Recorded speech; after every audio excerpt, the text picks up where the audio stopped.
libro de Malaquías y vamos a continuar nuestra serie en el capítulo 3, versículos 13 al 18.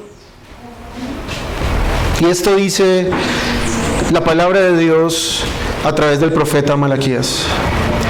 Vuestras palabras contra mí han sido violentas, dice Jehová, y dijisteis: ¿qué hemos hablado contra ti? Habéis dicho: por demás es servir a Dios. ¿Qué aprovecha que guardemos su ley y que andemos afligidos en presencia de Jehová de los ejércitos? Decimos pues ahora: bienaventurados son los soberbios, y los que hacen impiedad no solo son prosperados, sino que tentaron a Dios y escaparon. Entonces los que temían a Jehová hablaron cada uno a su compañero, y Jehová escuchó y oyó, y fue escrito libro de memoria delante de él para los que temen a Jehová y para los que piensan en su nombre. Y será para mí especial tesoro, ha dicho Jehová de los ejércitos, en el día en que yo actúe, y los perdonaré como el hombre que perdona a su hijo que le sirve. Entonces os volveréis y discerniréis la diferencia entre el justo y el malo, entre el que sirve a Dios y el que no le sirve. Amén. Dios bendito, Padre eterno, fuente de toda bondad, bendición, te damos muchas gracias por esta mañana, Señor, porque no hay forma de poder expresar nuestra gratitud delante de ti, Señor. Son tantas y múltiples tus bendiciones para con nosotros, y todas ellas, Señor, inmerecidas. No merecemos, oh Dios, ni siquiera el aire que respiramos, pero tú, por tu gracia maravillosa, por tu paciencia, Señor, eres tan bueno con nosotros, que aún inclusive nos has revelado a Cristo, para que creamos en Él y seamos salvos. Yo te ruego en esta mañana, Señor, que tu palabra haga bien a nuestra alma, Señor. Que como acabamos de cantar, Señor, podamos nosotros poder ver, oh Dios, tus atributos, tu gracia, tu obrar y tu mano, Señor, en nuestras vidas. Y podamos recordar a nuestra alma, Señor, cuán bueno tú eres. Yo te ruego, Señor, que nos hables a través del profeta Malaquías. Habla a nuestros corazones, Señor. Usa al predicador, que es un hombre débil y pecador, para que pueda exponer tu palabra de la mejor manera. Pero también socorre y auxilia a los que oyen, Señor, porque son tardos para oír, lentos para entender, Señor. Yo te suplico que nos ayudes en esta mañana y bendigas nuestra alma, Señor, con tu voz. Te damos muchas gracias en Cristo Jesús. Amén y amén.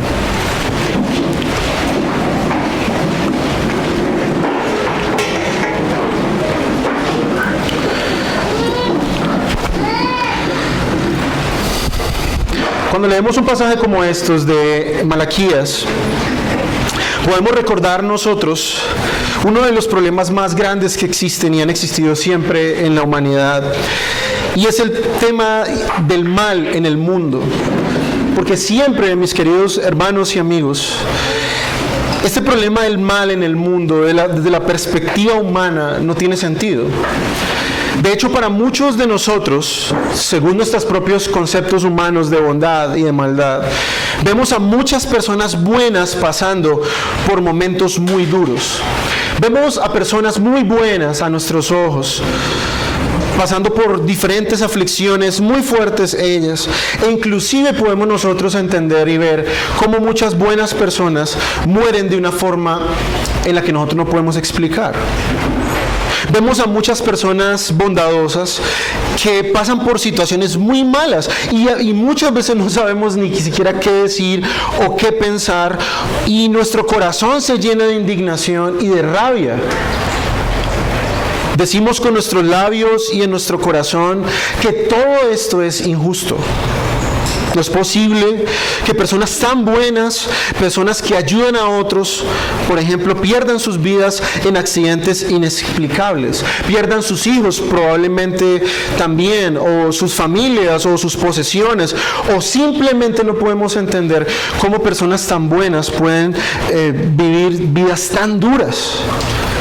Y pensamos en nuestro corazón: estas personas merecen todo lo bueno, estas personas merecen una vida mejor.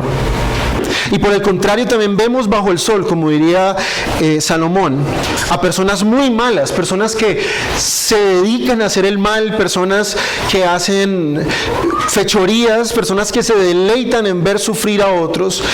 Vemos personas con comportamientos que nos causan rabia, que nos causan indignación, que despiertan en nosotros ese sentido de justicia. Estas personas, pensamos nosotros, deben pagar por todo lo malo que hacen. Y ni qué hablar cuando estas personas hacen este mal contra nosotros. Ese sentido de indignación, de rabia, de impotencia se apodera de nosotros. Y es ahí donde de manera consciente e inconsciente cuestionamos a Dios. Lo hacemos muchas veces sin nombrarle, pero cuestionamos las circunstancias, olvidando que es Dios quien está detrás de ellas, y lamentablemente hacemos lo mismo que están haciendo aquellas personas. En el libro de Malaquías están haciendo lo mismo que ya han hecho desde el capítulo 2, versículo 17, cuestionar a Dios por la justicia en el mundo. Y muchos, al igual que estos hombres y mujeres judíos en este libro, piensan en el día de hoy: ¿qué razón tiene servir a Dios si al fin y al cabo no hay ninguna diferencia entre el justo y el impío? ¿De qué sirve que yo sea cristiano, que ame a Dios, que sirva en la iglesia, que lea mi Biblia todos los días, que ore todos los días, que venga aquí a la iglesia sin falta todos los domingos, si el que está afuera sin Cristo le va mejor que a mí? Yo sigo a Cristo fielmente desde hace muchos años, pueden pensar muchos aquí, y sigo teniendo los mismos problemas, las mismas aflicciones, las mismas dificultades, la misma escasez. Y los que rechazan a Dios y viven en pecado, prosperan. Vemos que Dios nunca los castiga, y parece que estos hombres y mujeres siempre se salen con la suya. Así que vemos que a veces los creyentes, como vemos aquí, y muchas veces más los no creyentes, cuestionamos el sentido de justicia de Dios. Juzgamos las circunstancias, las situaciones, y encontramos muchas veces que no son como deberían ser según nuestra perspectiva humana. Lanzamos quejas contra la providencia de Dios, cuestionamos las cosas que Dios permite en la creación. Y como ya lo dije anteriormente, el pueblo de Israel, desde el versículo 17 del capítulo 2, han estado lanzando contra Dios toda clase de acusaciones, cuestionando la bondad de Dios. Dicen que Dios no es justo y de que nada sirve adorarle. Durante estos versículos y capítulos que hemos estado meditando durante todos estos domingos, Dios les ha reprochado el hecho de que el culto público no estaba haciéndose de la mejor manera. Ellos estaban obviamente trayendo animales enfermos, estaban en cierta manera los sacerdotes permitiendo cualquier tipo de ofrenda, aun cuando esta iba en contra de la misma ley. Estaban totalmente endurecidos en su corazón contra Dios. Y así que ya vimos cómo todo esto tuvo consecuencias en muchas áreas de la vida del pueblo de Israel. Divorcios, como vimos hace unos domingos atrás, muchos de ellos estaban buscando divorciarse de sus esposas, porque estaban obviamente alejados de Dios ellos en su corazón. Estaban buscando casarse con mujeres paganas, matrimonios mixtos. Muchos de ellos estaban siendo tacaños, estaban robando a Dios, como vimos hace 8 días. Estaban obviamente quedándose con los diezmos y las ofrendas. Estaban pecando contra sus hermanos, no estaban pagando ni estaban cuidando a las viudas, ni a los huérfanos, ni a los extranjeros. Y finalmente el pecado mayor de todos estos, estaban cuestionando el amor electivo de Dios. Es un panorama bastante triste. Es un panorama bastante desolador cuando vemos el libro de Malaquías. Ahora, ¿qué respuesta da la Biblia a esta aparente injusticia que Dios permite debajo del sol? Bueno, Dios permite el mal para sus propósitos y para su gloria. Dios tolera que el impío prospere, y un día Dios juzgará perfectamente a los impíos y les dará su castigo justo y necesario, y recompensará a los justos. Esta idea bíblica se extiende alrededor de todas las escrituras. Y el pueblo, en vez de confiar en esto, pasa una vez y otra vez lo mismo. Vuelven a cuestionar la justicia de Dios. ¿Cómo es que Dios no castiga la maldad de los impíos? Y a nosotros nos pide que restauremos nuestra adoración. Si ellos se burlan de Dios, se complacen en el mal y se rebelan contra Él, ¿qué sentido tiene para nosotros adorar a Dios? Muchas personas dicen, Dios no existe porque hay mal en el mundo. ¿Han oído ustedes esa frase? Muchas personas dicen que son ateos supuestamente, porque Dios, si fuera bueno, no permitiría la maldad en el mundo. Así que ya Dios ha tratado con estos judíos. Les ha ofrecido una y otra vez su misericordia. Dios hizo un paréntesis en el versículo anterior que estuvimos estudiando hace 8 días para mostrarles un pecado más en la lista de pecados que estaban cometiendo contra Dios, pero que Dios estaba obviamente dispuesto a perdonarlos si ellos se volvían de todo corazón. Dios dice ahí en el texto que Él jamás cambia e iba a perdonarles y a restaurar la prosperidad de ellos si ellos estaban dispuestos a arrepentirse.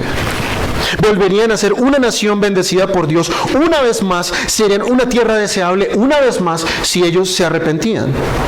Pero vemos una vez más que ellos vuelven a mostrar la dureza de sus corazones, lanzando vez tras vez acusaciones contra el Dios de los cielos. No les basta las respuestas de Dios, no les basta su declaración de amor, no les basta que Dios quiera hacer las paces con ellos, no les basta que Dios va a mostrarles de su gracia. Ninguna de esas cosas había causado algún cambio en el corazón de ellos. Y obviamente esto demostrando, mis queridos hermanos y amigos, que no es culpa de Dios, no es culpa jamás de Dios. Dios tenía este deseo de reconciliarse con ellos, de perdonar su gran pecado, su insolencia, sus acusaciones, sus cuestionamientos. Dios estaba totalmente dispuesto a reconciliarse. El problema lo tenían ellos, así que esto hacía su pecado aún peor delante de Dios.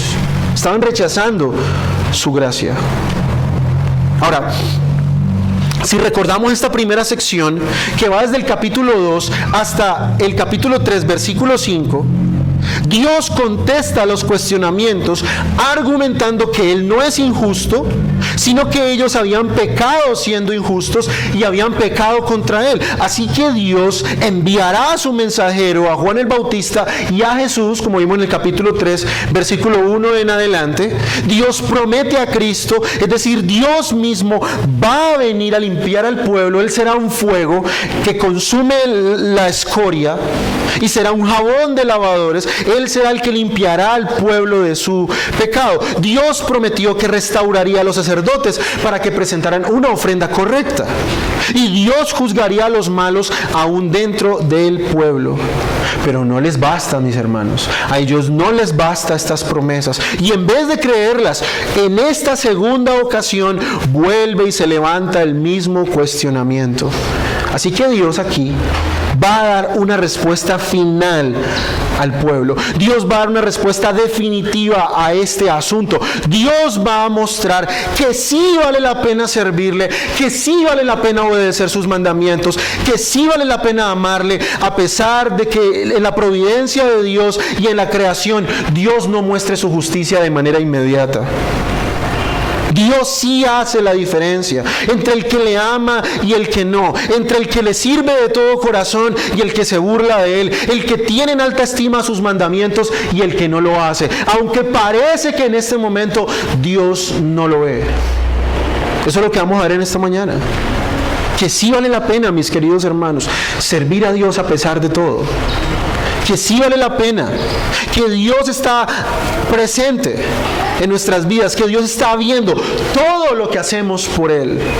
Así que Dios comienza en esta sección denunciando una vez más de la actitud de Israel hacia Él. Dice en la primera porción que sus palabras han sido violentas. Dice el texto que sus palabras demuestran una agresividad. Ahora, ¿cuál agresividad? Bueno, la agresividad de un corazón que clama justicia y que no la halla. Un corazón que cuestiona el accionar de Dios frente a la maldad, frente al pecado. Un corazón enfurecido porque no le parece que Dios actúa de una manera justa. Ahora, vemos en cierta manera, mis queridos hermanos, en este texto, que Dios está siendo contristado con las palabras de su pueblo. Son ofensivas estas palabras. Dios está siendo ofendido con estas actitudes y con estos pecados. Todo lo que ellos estaban haciendo. Y ahora, para el colmo de males, están quejando de su justicia y de su ley. Ellos culpan a Dios por su propio pecado. Dicen que Dios es un Dios severo. Ahora, ¿por qué Dios dice que estas palabras son violentas? ¿Por qué Dios se ofende? Bueno, porque Dios está siendo cuestionado en su amor. En el mismo capítulo 1 Él dice que aborreció a Esaú y amó a Jacob. Ellos eran el objeto de su amor.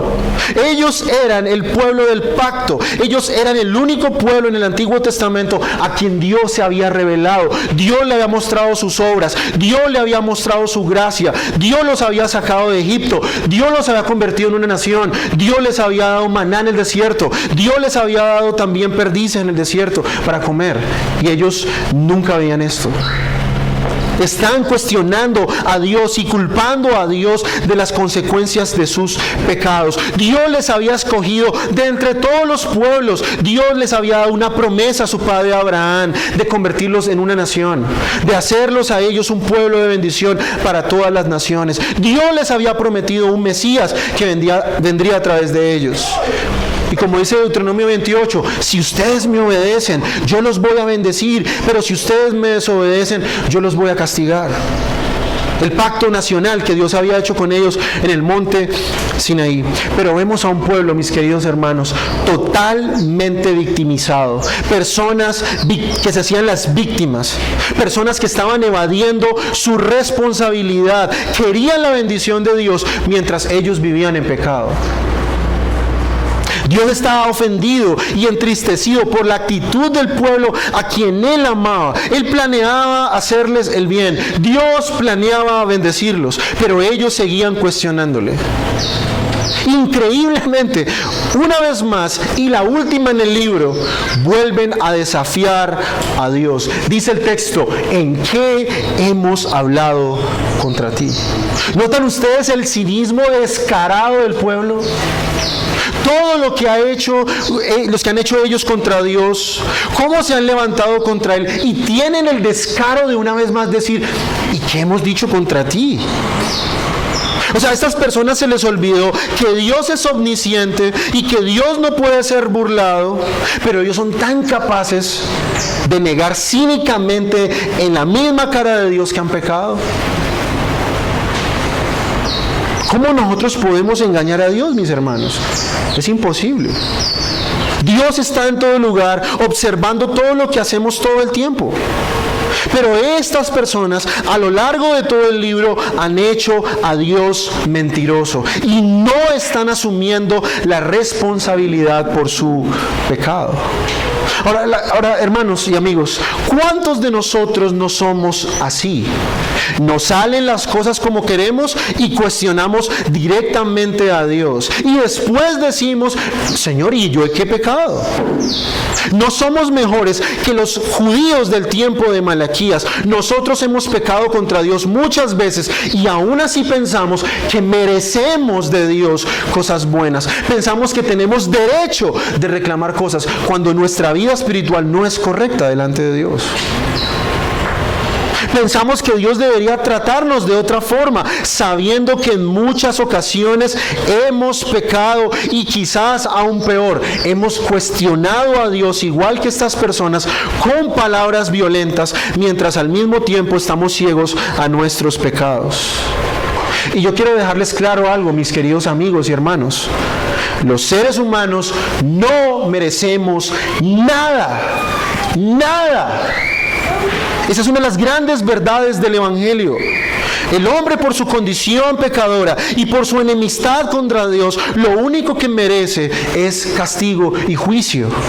Todo el tiempo pecamos contra Dios en nuestro corazón. Todo el tiempo pecamos contra Dios con nuestros labios. Todo el tiempo pecamos contra Dios con nuestra mente. Y lo único que el ser humano merece es juicio y condenación.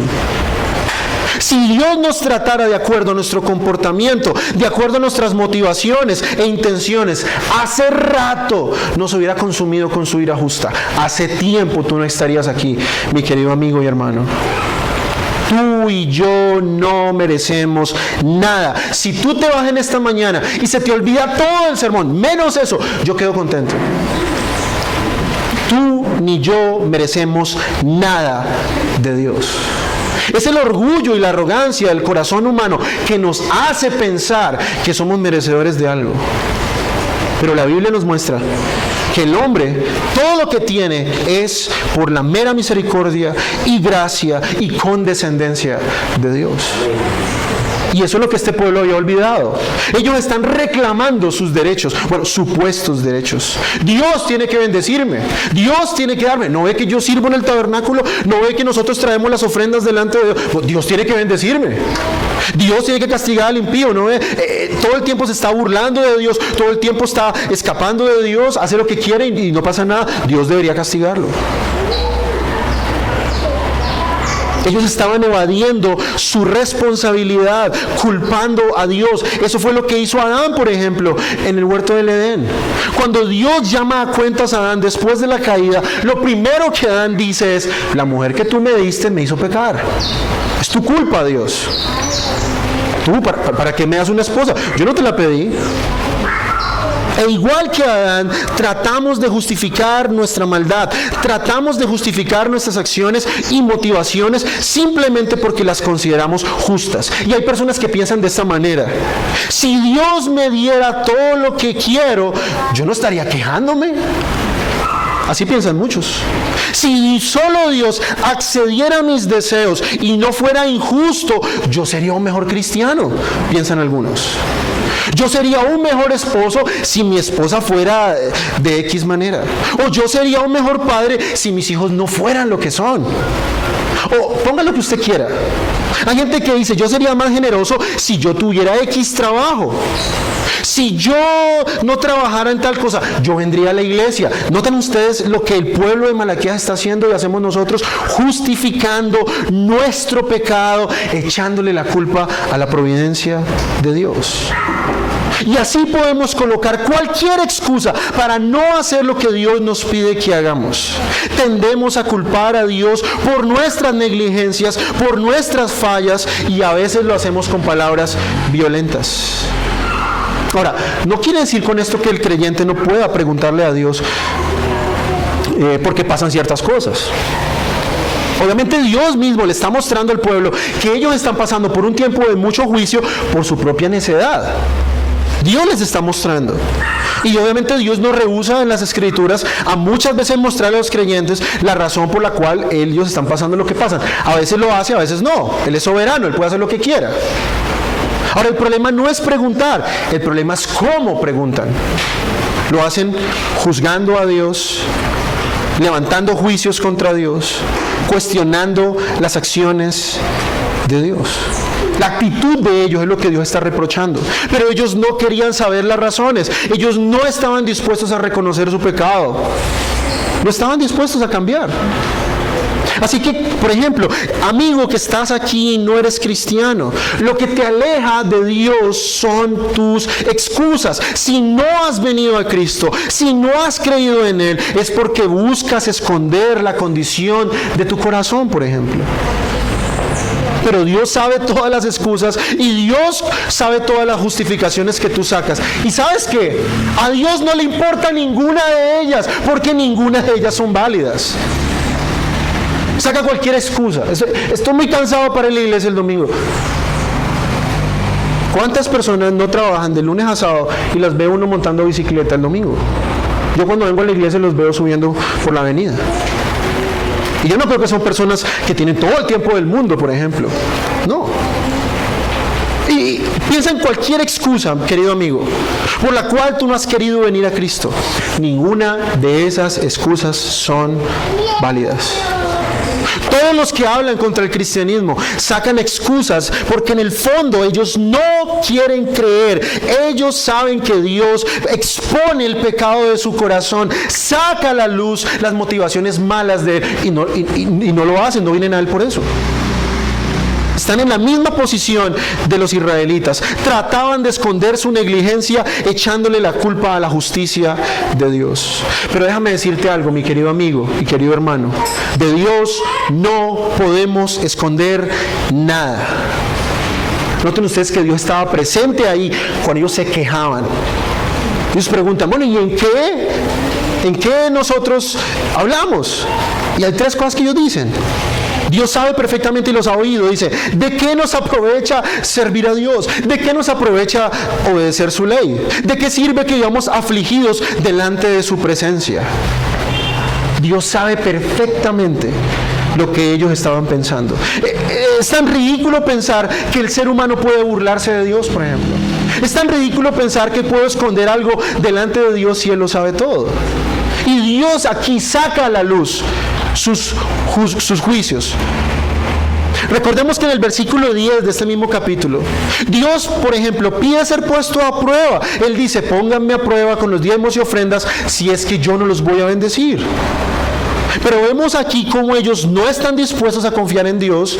Ellos siguen cuestionando, ellos siguen levantando juicios contra Dios. En otras palabras, ellos están pensando, no necesitamos dar el diezmo. ¿Para qué vamos a dar el diezmo si ya de por sí Dios no nos está bendiciendo? No va a servir de nada volver a dar el diezmo. No confiamos en las palabras de Dios. Si lo damos, sabemos que igual nada va a pasar. Eso es lo que ellos pensaban. Esa es la forma de pensar de ese pueblo rebelde. No confían en Dios. Ya perdieron todas las esperanzas. Y no por culpa de Dios, sino por culpa de ellos mismos.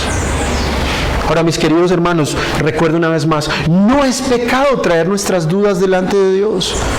Sin duda el Señor nos dio su revelación para que la estudiemos, para que la entendamos. Dios nos muestra su cosmovisión, Dios nos habla acerca de su carácter, sus atributos. Pero el problema es cuando ponemos en tela de juicio a Dios. Las preguntas de este pueblo no son preguntas honestas, son acusaciones. Pero Dios es tan bueno que aún en medio de todas estas acusaciones, Dios les manda a Malaquías para darles su mensaje. Dios es tan paciente, pero el pueblo se excusa. En vez de reconocer su maldad, siguen diciendo que no han hecho nada y que Dios es el culpable de que ellos no sean lo que deberían ser. Pero examinemos estas palabras. Primero, ¿estaban ellos de verdad sirviendo a Dios?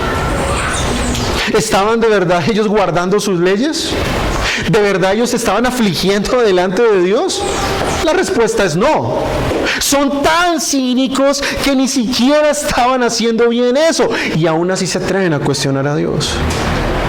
Se atreven a salir de sus labios palabras duras, palabras injustificadas contra un Dios que lo único que quiere es hacerles el bien, que lo único que quiere es mostrarles su maldad y su pecado, y que lo único que Él quiere es que ellos se vuelvan a Él. Dios les estaba mostrando de qué tenían que arrepentirse, pero el obstáculo que les mantenía alejado eran ellos mismos. Ahora, hermanos, no hay cosa peor que herir a quien nos quiere hacer el bien. Llamar enemigo a quien con amor quiere llevarnos a Dios. Y eso les hacía aún más culpables de su propia maldad. Porque una cosa es cuando Dios entrega a una persona al pecado, cuando Dios lo entrega al juicio. Pero otra cosa muy diferente es cuando Dios te está mostrando tu pecado, está trayéndote hacia Él y tú sigues resistiéndote. ¿Hasta cuándo, mi querido amigo que estás aquí sin Cristo, que llevas meses y años viniendo aquí y no has creído en Él, hasta cuándo vas a seguir justificando tus pecados solo porque las cosas no son como tú quieres? ¿Hasta cuándo vas a seguir ignorando el llamado de Dios desde este púlpito para que te arrepientas y creas en Cristo? ¿Hasta cuándo? ¿Hasta cuándo vas a seguir ciego a tus pecados que Dios te muestra cada domingo desde este púlpito? Dios sabe que no merecemos nada, pero aún así decide seguirnos amando. Todo lo que tenemos es por gracia. Ellos querían ser bendecidos por Dios, este pueblo, pero eran peor que los impíos. ¿Cierto? Vuelvo y repito, se querían divorciar, se querían casar con mujeres paganas, no diezmaban en el templo, no estaban ofreciendo lo mejor a Dios. Y aún así son tan cínicos que dicen que de nada aprovecha servir al Señor. ¡Cuánta ironía de este pueblo! ¡Cuánto cinismo! ¡Cuánto corazón endurecido de este pueblo en Malaquías! Ahora, mis queridos amigos y hermanos, el amor de Dios no se mide por los bienes materiales. No se mide por las circunstancias, si estoy enfermo, o si tengo plata, o si estoy bien, o si estoy mal. La Biblia nos dice que el amor de Dios se mide en esto, en que Dios envió a Cristo para salvarnos del pecado. Y eso debería bastarnos para estar seguros de su amor. Eso debería bastarnos. Eso debería bastarte, mi hermano, para soportar cada circunstancia difícil que tú puedas pasar, para callar toda incertidumbre en tu corazón y para callar toda ansiedad hacia el futuro. Dios demuestra su amor hacia nosotros en que, siendo aún pecadores, Cristo murió por nosotros. No midas el amor de Dios por las circunstancias. No te midas con otros, que eso es lo que el pueblo estaba haciendo. Pero mire, los impíos todo el tiempo hablan mal de Dios. Y mírenlo cómo están bien. Mírenlos cómo nunca se enferman. Y yo que amo a Cristo, vivo enfermo. Nosotros podemos rechazar el evangelio de la prosperidad, pero en nuestro corazón todavía lo creemos. ¿Y saben cuándo? Cuando nosotros creemos que merecemos las bendiciones de Dios porque servimos a Dios. ¿Cierto? Eso es lo que los predicadores de la prosperidad le venden a la gente. Si tú sirves a Dios, jamás te puedes enfermar. ¿Falso? Muy en el fondo pensamos que el servir a Dios es como una moneda de cambio para que Dios nos bendiga. Dios debería bendecirme. ¿No ve que vengo cada domingo a la iglesia? Pero no es así, mi querido hermano. Todo es por gracia. Gloria a Dios si da y gloria a Dios si no nos da. Ahora en el versículo 15, ellos una vez más acusan a Dios de favorecer a los malvados. Imagínense lo que esta gente está diciendo. Una vez más acusan a Dios de estar aliado con los malvados y darle su bendición. Escuchen ustedes esta atroz insinuación que Dios favorecía a los malhechores. Ese fue el insulto más alto que estos hombres y mujeres pueden haber pronunciado en este libro. Decir e insinuar que Dios está con los malvados.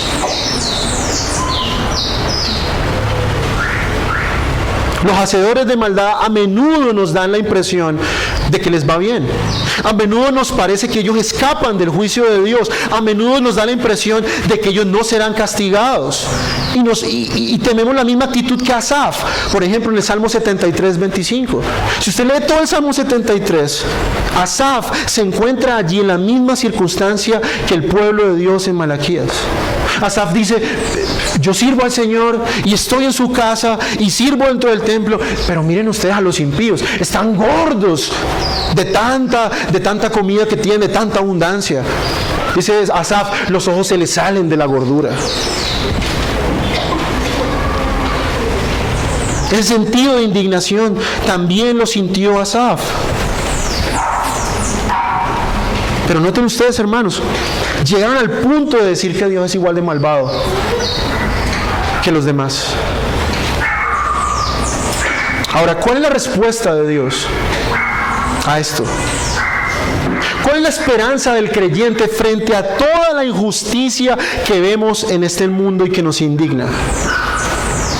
¿Qué es lo que Dios ha prometido para nosotros, los creyentes? ¿Cuál es nuestro sustento en medio de las aflicciones y en medio de esa tentación que tenemos de cuestionar a Dios acerca de su bondad y su justicia?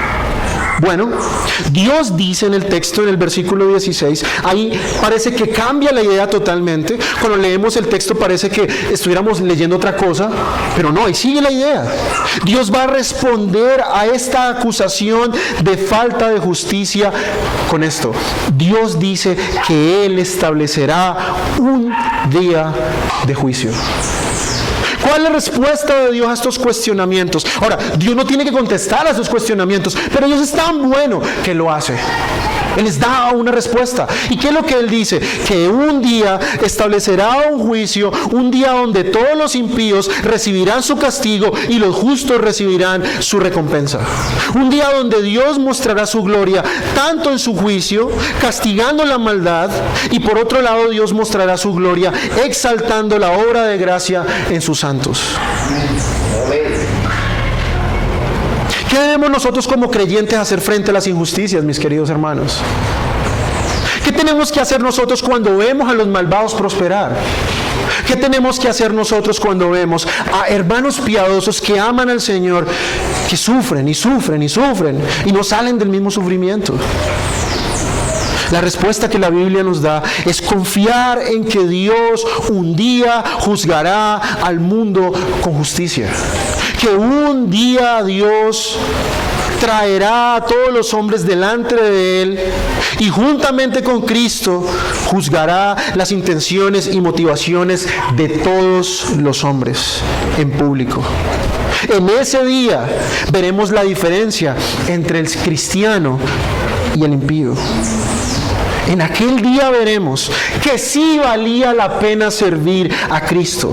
En aquel día veremos el resultado, como dice el dicho, el día de la quema. ¿Sí qué? Sea el humo.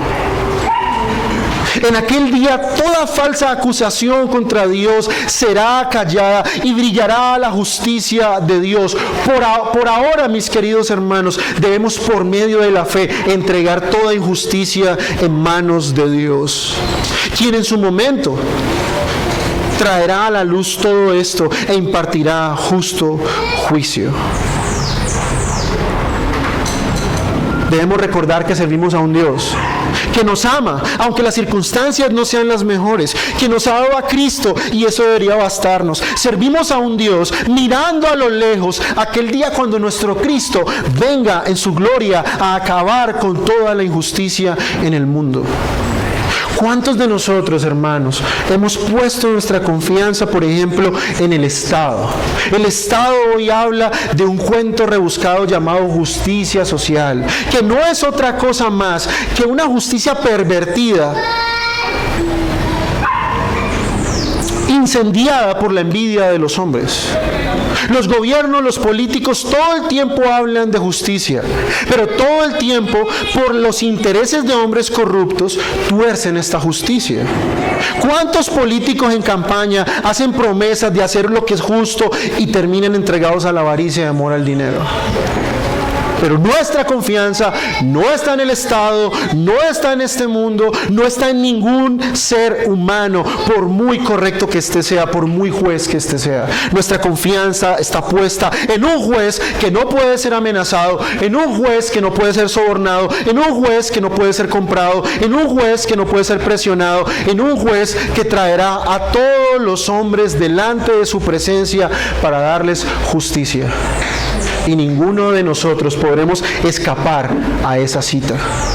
Hay dos citas inaplazables para todo ser humano: el día de su muerte y el día del juicio final delante de Dios.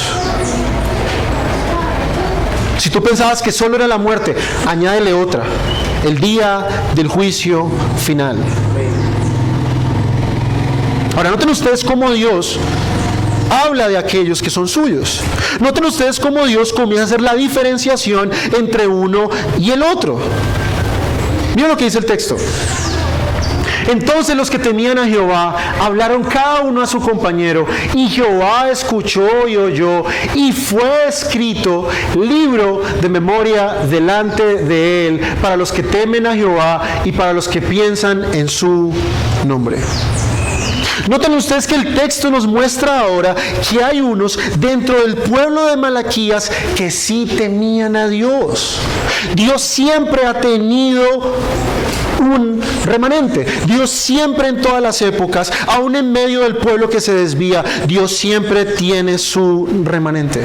En medio de todos estos israelitas, que el panorama parecía desolador, parecía triste, había un remanente fiel, y eran quienes delante del pueblo ponían su confianza en la justicia de Dios, a pesar de que la gran mayoría estaban cuestionando a Dios. Noten ustedes lo que el texto dice. Los que temían a Jehová hablaron cada uno a su compañero. Estos elegidos de Dios, estos que no doblaron su rodilla delante de las acusaciones, que no se dejaron llevar por la indignación del pueblo, eran los que Jehová llama aquí los que le temen su nombre. Son aquellos que todavía temen a Dios. Temían estas personas afrentar a Dios, tenían miedo de cuestionar a Dios. Noten ustedes que el texto los llama los que temían al Señor. A pesar de toda la maldad de este pueblo, habían unos que rehusaron hablar contra Dios. Habían unos que evitaron acusarle de injusto y de aliarse con los perversos. Habían unos que en vez de cuestionar a Dios, lo que hacían probablemente, esto me lo estoy yo asumiendo del texto, probablemente se reunían para orar en vez de cuestionar a Dios. El texto no nos dice qué era lo que ellos hablaban entre ellos. No sabemos qué decían ellos. Solo el texto nos dice que se hablaban unos a los otros. Probablemente se animaban unos a otros, probablemente entre ellos se exhortaban a no cuestionar a Dios. Y mira lo que el texto después dice. Dice que Dios los estaba escuchando. Queridos hermanos, Dios no es indiferente a lo que estas personas piadosas estaban haciendo. Dios no quita su atención de aquellos que son suyos, de aquellos que son sus santos. Dios siempre está atento a todo lo que hacen sus hijos. Ahora, noten ustedes lo que Dios hace aquí. Dice el texto que Dios hizo un rollo. Aquí dice un memorial. En el texto original da la idea de un rollo, un libro. ¿Y qué hizo Dios con este libro? Escribir los nombres de todos los que le temían, los nombres de todos estos creyentes que amaban a Dios. Fueron escritos en un rollo. Dios tendría el registro de los que le temían y apreciaban y respetaban su nombre. En medio de todo este declive espiritual que les rodeaba, se unieron por su mutua preocupación por manifestar obediencia a Dios a pesar de las circunstancias. Querido hermano, Dios tiene en cuenta a los que le temen, a los suyos, a los que le aman, a los que esperan su venida. Ahora, ¿por qué Dios hizo esto? ¿Por qué Dios manda a traer un rollo para escribir los nombres de estas personas? Bueno, es porque Dios un día abrirá este rollo delante de todos los hombres en el gran día del juicio. La Biblia lo llama el libro de la vida. Y noten ustedes cómo en la Biblia varias veces se hace referencia a este libro. Miren lo que dice Filipenses 4:3.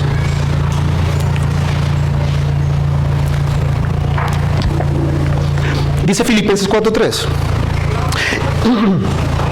En verdad, fiel compañero, también te ruego que ayudes a estas mujeres que han compartido mis luchas en la causa del Evangelio, junto con Clemente y los demás colaboradores míos, cuyos nombres están en el libro de la vida. Hebreos 12, 22 y 23. Vosotros, en cambio, os habéis acercado al monte Sión y a la ciudad del Dios vivo, la Jerusalén celestial, y a miradas de ángeles, a la asamblea general e iglesia de los primogénitos que están inscritos en los cielos, y a Dios, el juez de todos, y a los espíritus de los justos hechos perfectos. Apocalipsis 3:5. Así que el vencedor será vestido de vestiduras blancas, y no borraré su nombre del libro de la vida, y reconoceré su nombre delante de mi Padre y delante de sus ángeles. Apocalipsis 21:27. Y jamás entrará en ella nada inmundo, ni que practica abominación y mentira, sino solo aquellos cuyos nombres están escritos en el libro de la vida del Cordero. Dios estaba inscribiendo el nombre de su remanente en aquel libro para memoria del día final. ¿Qué ¿Qué nos muestra esto, hermanos? Que Dios sí hace diferencia entre el que le sirve y el que no le sirve, del que le ama y el que no le ama. Aunque aparentemente Dios no ejecuta justicia, Dios tiene a los suyos escritos en un libro, los tiene guardaditos ahí para mostrarlos en el día final. Dios tiene escritos a todos los que son suyos desde antes de la fundación del mundo. Él sabe quiénes son. Cada uno está relacionado en este libro de la vida. Y esto nos alienta, mis hermanos, porque Dios jamás los olvida, porque ellos están escritos en este libro. Dios los conoce a cada uno de ellos. ¿Y por qué? El texto dice, porque son quienes le temen y aman su nombre. Dice el texto que Él los tiene como su especial tesoro. Son su pueblo amado, por aquellos por quienes Cristo murió, no por otros. Dios les tiene un aprecio especial, no por ellos, sino porque Dios los escogió para que sean suyos. Los tiene en tanta estima que Él dice que los perdonará ahí como el hijo que sirve a su padre. Y recuerdan ustedes, por ejemplo, la parábola del hijo pródigo, cómo había un hijo que se gastó todo el dinero que iba a heredar de su padre, mientras que había otro que permaneció con él. Y vemos ahí que el hermano mayor, el envidioso, dijo algo: yo he estado contigo y te he servido siempre. Porque era la costumbre en el oriente que los hijos servían a los padres. Y estos hijos que servían tenían un gran privilegio. Eran los que eran tenidos en más alta estima. Entonces, si ellos probablemente servían a Dios en medio de una generación pecadora y rebelde que cuestionaba a Dios, mientras vivían alejados de Él, aún más Dios los tendría en consideración. Dice un comentarista: en el cielo, Dios mantiene registros no solo de las acciones de su pueblo, sino incluso de sus pensamientos. Este versículo indica su placer particular cuando su pueblo realmente teme al Señor. Y Él ocupa tanto sus conversaciones como sus pensamientos internos cuando la mayoría de sus contemporáneos lo ignoran o lo rechazan. Mis queridos hermanos, los ojos de Dios están sobre aquellos que le temen y aman su nombre. Dios está con el remanente amado suyo. Son guardados por Dios de pura gracia. Estos serán de la complacencia de Dios en medio de tanta dureza, en medio de tanto pecado del pueblo. Ellos, a pesar de que sufrían con los demás las consecuencias del pecado, jamás se atrevieron a cuestionar a Dios. Jamás se dejaron llevar por el pecado de los demás. Jamás pensaron como los demás. Ellos permanecieron fieles y firmes en el temor a Dios. No se atrevieron ni siquiera a pensar mal de Dios. Dios les había preservado en medio de una generación perversa. Ahora Dios le recuerda que Él escucha sus oraciones y que tuvo en cuenta ese temor, aunque nadie veía nada. Esa es nuestra motivación, mis hermanos. Ese es nuestro consuelo, que en medio de una generación que aborrece a Dios, una generación que parece que no hay distinción entre el impío y el creyente, Dios sí lo hace, hermano. Si tú has creído en Cristo y tu nombre está escrito en el libro de la vida, tú eres especial tesoro de Dios. Dios tiene sus ojos sobre ti y te ama. Si eres de aquellos que temen su nombre y aman a Cristo, tú eres su especial tesoro. Ahora esto nos muestra otra cosa, hermano. Dios nos muestra que Él ve las acciones de los hombres. Dios ve cómo actuamos en medio del mundo e inclusive en medio de aquellos que dicen ser cristianos. Hermano, no es en vano servir a Dios, no es en vano guardar su ley, no es en vano amarle, no es en vano temer su nombre, no es en vano hacer el bien, aun cuando todos estén siguiendo el mal. Dios nos recuerda y lleva la cuenta de cada una de las cosas que tú haces, mi hermano. Vale la pena servir a Dios, vale la pena amarle, vale la pena tener temor de su nombre. Él está viendo, Él está prestando atención a los justos, a los suyos. Los ojos de Dios están sobre todo lo que hacemos para Él, con un corazón sincero y humilde. Aunque el mundo y muchos que se dicen ser cristianos no vean la diferencia entre nosotros y el mundo, nosotros sí la vemos, porque la justicia de Dios y el saber que Él está atento a nosotros nos da esperanza para seguir temiéndole y amándole. Hermano, quizás estás cansado de hacer el bien. Nada aparentemente mejora en tu vida. Probablemente tú eres fiel a Dios y no pasa nada. Déjame decirte, ten esperanza, ten ánimo, no te dejes engañar. Dios está viendo tu forma de vivir como cristiano. Y aunque por ahora parezca que servir a Dios no cambia en nada las circunstancias, habrá un día final. En aquel día, todos los esfuerzos, todas las lágrimas, todos los sufrimientos, todos los sacrificios por Cristo serán recompensados, mis queridos hermanos. Ciertamente la salvación fue ganada por Cristo en la cruz, pero nuestras obras, producto de la salvación, serán recompensadas. Ánimo, mi hermano, no te desanimes. Dios está viéndote. Si amas a Cristo y temes su nombre, si vives para Él, tú eres su especial tesoro, y eso te debe bastar, mi hermano.